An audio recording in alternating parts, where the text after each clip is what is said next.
Je trouvais ça très bien, voilà, ça fait déjà un peu d'économie d'énergie. Et puis en fait, c'est surtout en été qu'on s'en est bien rendu compte, parce qu'on voit les étoiles.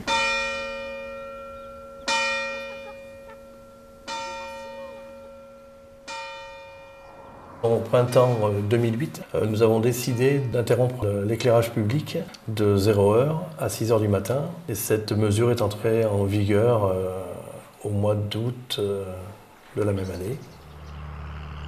À partir de 0h, il n'y a pas beaucoup d'allées et venues, donc c'est pas nécessaire qu'il y ait un éclairage public. Qu'un monument soit éclairé toute la nuit, ça ne sert pas à grand-chose.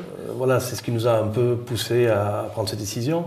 Ensuite, il y a des études qui ont montré que 70% des délits se faisaient de jour. Et nous, ça s'est traduit par aucune augmentation en matière de délinquance.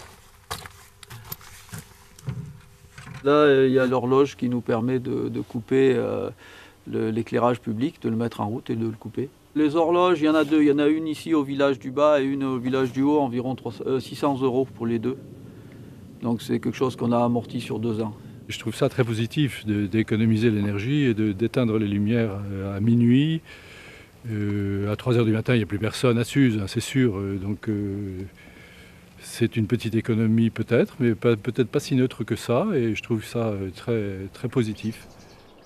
C'est surtout symbolique en fait, hein, et ça permet de montrer aux gens qu'en faisant un petit peu attention à ce qu'on fait en matière d'économie d'énergie, on arrive à avoir des résultats financiers, mais aussi on réduit l'empreinte écologique qu'a la consommation d'énergie en règle générale. Ça serait bien de l'étendre aussi dans les villages dans la vallée, quoi, aux alentours, parce qu'il y a quand même pas mal de petits villages et ça serait intéressant de voir comment ça peut se propager. Ouais.